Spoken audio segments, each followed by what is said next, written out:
Na China, um vírus misterioso surgiu na cidade de Wuhan. O vírus é uma variante do coronavírus. A pandemia de Covid-19. Média móvel diária de mortes por Covid-19 no Brasil. Jornalismo por trás das máscaras.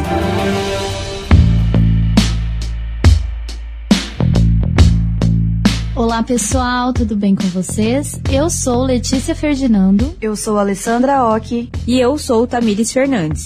Somos alunas do 8º termo de jornalismo da Escola de Comunicação e Estratégias Digitais da Universidade do Oeste Paulista, no Oeste. E a partir de agora você ouve mais um episódio do podcast Jornalismo por trás das máscaras. Um programa que aborda as experiências e adaptações vividas pelos jornalistas prudentinos durante a pandemia da Covid-19.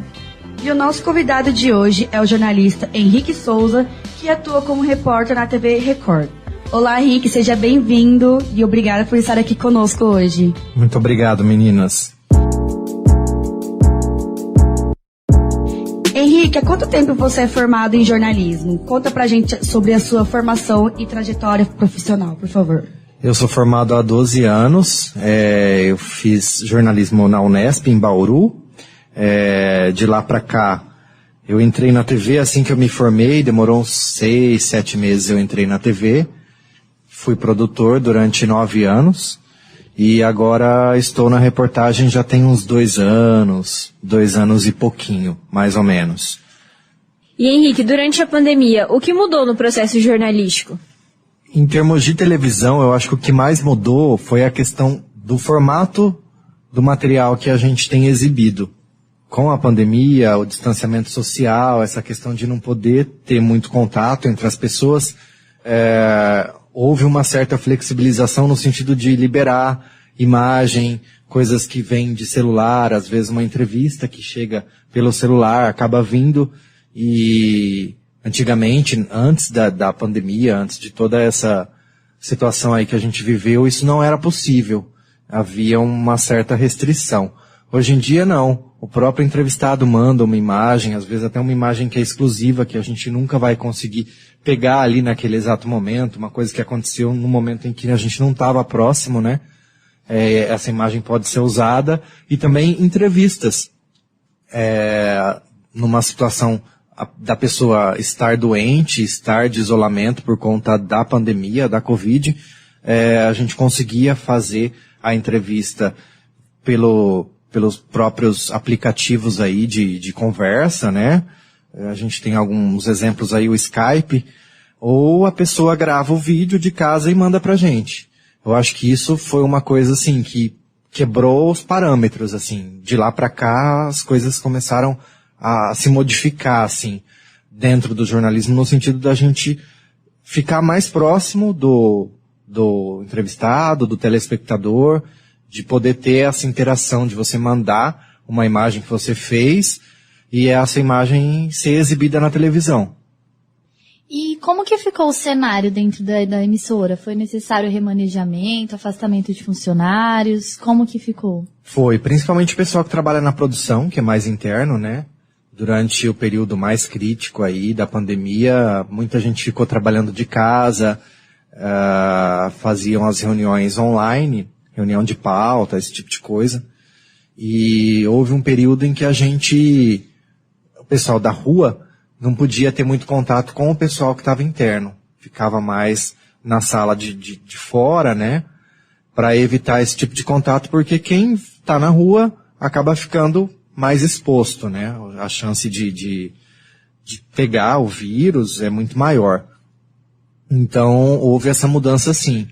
E também a gente, mesmo quem estava na rua, a gente acabou adotando algumas medidas de precaução para se proteger também. Entre elas, evitar entrar em hospital, principalmente no período mais crítico. A gente pedia para o entrevistado descer, fazia às vezes na parte de fora, no hall ali, porque sabe que é um ambiente de risco, né, que tem uma chance de contaminação muito grande. Henrique, durante a pandemia, a forma de produzir as pautas mudou? Mudou bastante. Principalmente por essa questão do próprio entrevistado poder colaborar no sentido de mandar esse material pra gente, né? E aí, com essa flexibilização, com essa abertura, né, que a pandemia acabou dando pra gente no sentido de receber material das outras pessoas, facilitou bastante, no nosso caso mesmo. Vou dar um exemplo aí, Rosana, Teodoro Sampaio, são cidades muito distantes aqui de Prudente. E às vezes a gente consegue fazer uma matéria num esquema meio híbrido, assim. Entra em contato com o entrevistado lá, ele manda um vídeo falando sobre o assunto, às vezes tem uma imagem de alguma coisa que aconteceu lá, que é uma imagem forte, e a gente consegue fechar, às vezes, o material por aqui.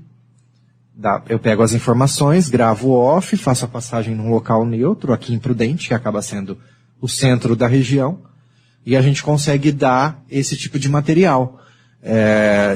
Se a gente for pensar aí na época que eu me formei, em 2010, 2011, não imaginava-se que seria dessa forma hoje, que haveria essa abertura toda e que a gente teria também os equipamentos que a gente tem hoje, né? Celular com HD e definição muitas vezes até melhor do que das próprias câmeras. É verdade, a tecnologia ajudou e tanto, né? Vai só crescer daqui pra frente, né? Então, respondendo a sua pergunta, mudou sim, acho que ficou mais fácil nesse aspecto, assim, sabe? Sim. Da gente poder receber e às vezes fazer as coisas da própria redação. Não precisar desse deslocamento, que muitas vezes exige tempo, gasto e tudo mais. E Henrique, em algum momento você precisou desempenhar mais de uma função durante esse período? Ah, sim. Na TV, na verdade, a gente faz várias coisas, né? Uhum. Mas sim. Já aconteceu de eu gravar algumas coisas com o celular, com a câmera de frente, né? Mas era mais assim, às vezes um factual, uma coisa que tinha acontecido ali, e que o material que estava na câmera, às vezes não ia dar tempo de chegar para abrir o jornal. Aí eu fazia, às vezes, uma chamadinha, colocava o celular lá de frente, nós estamos aqui e tal, explicava mais ou menos o que tinha acontecido ali, mandava pro editor e ele colocava na escalada do jornal. Agora, entrevistas, assim, com o celular, fazer a matéria toda com o meu celular, ou com o celular da empresa, enfim, não chegou a acontecer, não. Durante a pandemia, não. Às vezes, pode ter acontecido em algumas situações da gente ter que fazer uma matéria de redação, alguma coisa nesse sentido, por ausência do cinegrafista. E quantos funcionários tem na TV hoje? A Record, aqui em Prudente, a gente é uma unidade, né? A central fica lá em São José do Rio Preto. Aqui nós estamos em 5, que é uma equipe mais reduzida, a gente faz toda essa região. Agora, se a gente for somar os funcionários de lá, eu não sei nem te falar, mas no jornalismo, acho que uns 20, 30, mais ou menos, somando todos, assim, desde produção até reportagem, edição e a chefia em si. Henrique, nas gravações externas, era necessário algum cuidado específico, como o uso de máscara? Sim, era uma determinação da própria empresa, né? Quando começou-se a falar em Covid, eles mesmos deram pra gente as máscaras no começo e assim, ficou determinado que tanto dentro quanto fora da emissora a gente tinha que usar a máscara enquanto estivesse trabalhando. Dentro do carro, eu e o câmera, dentro da redação, nos lugares também com entrevistados, sempre usando a máscara. Era uma coisa obrigatória. Uma determinação da empresa e acho que do próprio governo do estado, naquela época mais crítica, ficou sendo obrigatória, né? Então a gente não tirava, só tirava para comer e tomar água que não tinha como, né? E a questão do microfone, vocês usavam só 2, tipo um para você e um pro entrevistado, né? Um para mim e um pro entrevistado. Teve uma época que a gente estava fazendo isso. Quando ia gravar um boletim, mantinha-se ali aquela distância de um do outro, e a outra pessoa ficava com o microfone, e eu ficava com o meu, né? Sim. Você comentou da realização de entrevistas por Skype, né? Essa questão da realização de entrevista, apuração de fatos, você acha que durante a pandemia foi possível fazer tudo com a mesma eficiência, mesmo que à distância? Eu acho. Como eu dei o exemplo agora há pouco para vocês, eu acho que em algumas situações até facilitou o nosso trabalho. Porque a gente não precisou se deslocar, não precisou às vezes sair, viajar, e isso exige, né, um certo gasto por parte da empresa. Então, nesse sentido, eu acho que deu para satisfazer. Eu acho que, assim, se a gente for analisar a qualidade do material, a qualidade da imagem, das entrevistas, isso não tem como comparar uma coisa que você recebe do celular, de um telespectador ou uma fonte, com algo que o cinegrafista fez ali na hora, com a câmera, com o equipamento que é apropriado para isso. Em relação à qualidade de imagem, aí perdeu-se sim. Mas em relação ao conteúdo, eu acho que não. Acho que a gente conseguiu, de certa forma, passar o recado, dar o que tinha que dar e seguir a vida. E teve algo que ficou marcado para você dentro da profissão durante esse período? Teve algumas situações da gente entrevistar pessoas que tinham perdido familiares por conta da pandemia. Eu lembro que eu fui fazer uma matéria, se eu não me engano, foi em Epitácio, que uma pessoa tinha morrido de Covid. Eram 2 mulheres, na verdade. E aí elas tinham um nome parecido e houve uma confusão lá, e aí enterraram uma no lugar da outra e vice-versa. E assim a gente fez todo o desdobramento, entrevistamos familiares. Eu lembro que eles estavam bem abalados, assim, foi uma coisa que me marcou bastante, assim, porque foi bem naquela época que estava tudo muito complicado, as pessoas estavam com medo de se encontrarem por conta da disseminação do vírus, e além de perder um familiar, uma pessoa nessa situação de uma forma tão rápida, que acho que ela morreu em questão de horas, aquela senhora, ainda teve essa situação da troca lá e tudo mais.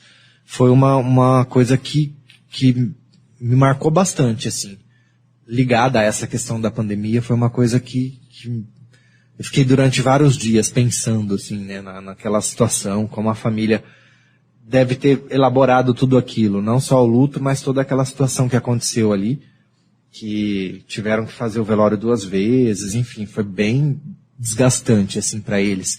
E a gente está na condição de repórter, a gente tem que reportar, mas isso não significa que você não vá sentir e não vá se envolver naquilo, né? A gente é ser humano e numa situação dessa você acaba também ficando sensibilizado e chateado com toda a situação, né? Já pensa como que é com você, né? Com a sua família, já pensou se fosse sua família? Você teve contato com sua família durante a pandemia? Encontrei eles em alguns momentos, mas sempre com bastante cuidado, assim. Eu lembro que teve uma época que eu ia pra lá aos fins de semana e ficava de máscara praticamente o dia inteiro dentro de casa. Porque eu tinha medo de passar pros meus pais. Na época não tinha vacina ainda e o receio era muito grande, assim. Aquela velha história, né?